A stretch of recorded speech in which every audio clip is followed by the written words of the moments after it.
What's the biggest difference when you look at this Wizards team compared to what they were last year? Well, there's still John Wall. John Wall is still the head of the snake, the guy that's attacking in transition. Gortat is playing at a high level. He just got Player of the Week last week, playing very well. So they're basically hubbed around those two guys right now. They don't have Paul Pierce, but still they have some other very good players. Oubre has really improved, shooting the ball very well. They have a young kid named Joel Eddy, who's really shooting the ball well for them right now out of the D-League. So they've got other pieces, but they fit into their system. So they're a lot of the same. They're doing a lot of the same things offensively and defensively with different people. At least statistically, their defense has dropped off quite a bit this year. What do you attribute that to? Well, I don't know. I'm not, in their locker room or seeing, but I don't know if it's getting into the up and down type game.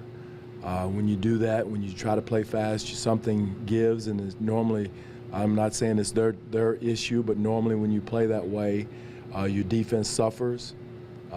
So again, I don't know what the reason is. I do know that Gortat is one of the best zone guys, zone up the lane there is in the league. John Wall is a very good on-the-ball defender.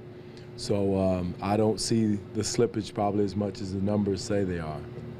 Obviously, DeMar hasn't been healthy to the extent that he would like to be and you would like him to be. But when you viewed him sort of at the beginning of the season defensively, do you envision him as like, I'm going to put him on the biggest problem on the other end? Like, is that how you see him, kind of like on the perimeter? Obviously? Yeah, on the perimeter. Yeah.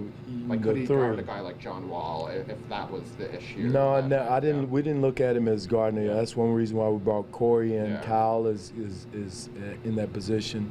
Mainly the big threes. Yeah. In that situation, guarding those guys, guarding the bigger guys like a Paul Pierce or whatever, where DeMar and T. Ross didn't have to wrestle with those guys. That was one of the main focuses. But again, there's going to be situations where he gets switched off on him, Eric, as far as in a pick and roll situation or pin down situation, he may have to guard those guys, or in transition where it's a mismatch.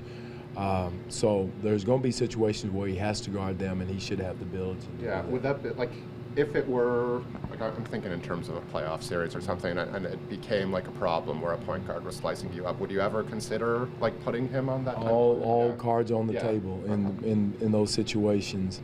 We got to get there first. That's the number one thing. I know it's December. But again, we all, and even in now, there's all cards on the table as far as matchups.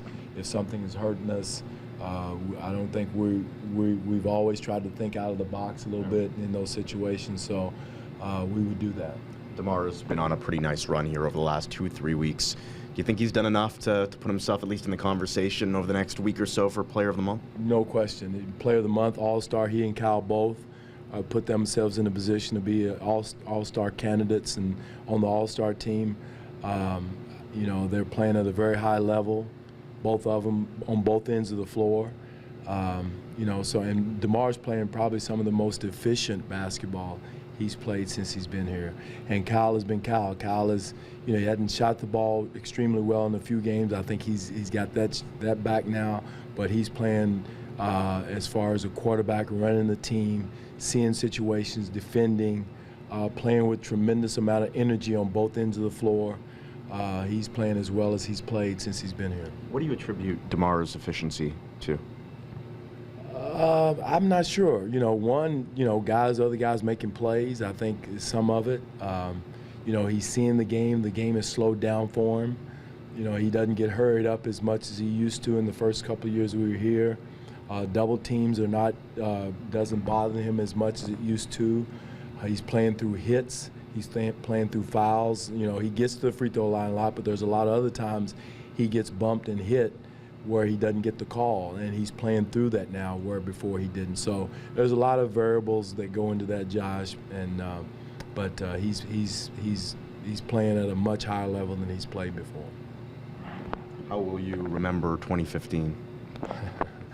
That's a good question. DeMar couldn't answer it either. Demar said it was a good question. It too. is- I it's don't a think good it's question. No, it's not that good. It's an old question, but it's a year of a renewal, a year of us coming in and having an opportunity to try to accomplish something for this franchise, for the organization, basketball-wise. For me as a person, a year of growth as a coach, as a man, as a father, as a husband.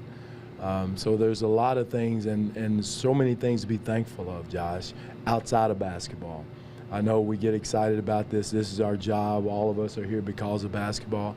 But there's so many other things in life to be thankful for that we take for granted because we get so caught up into this. And, so there, it's a year of being thankful for a lot of different things.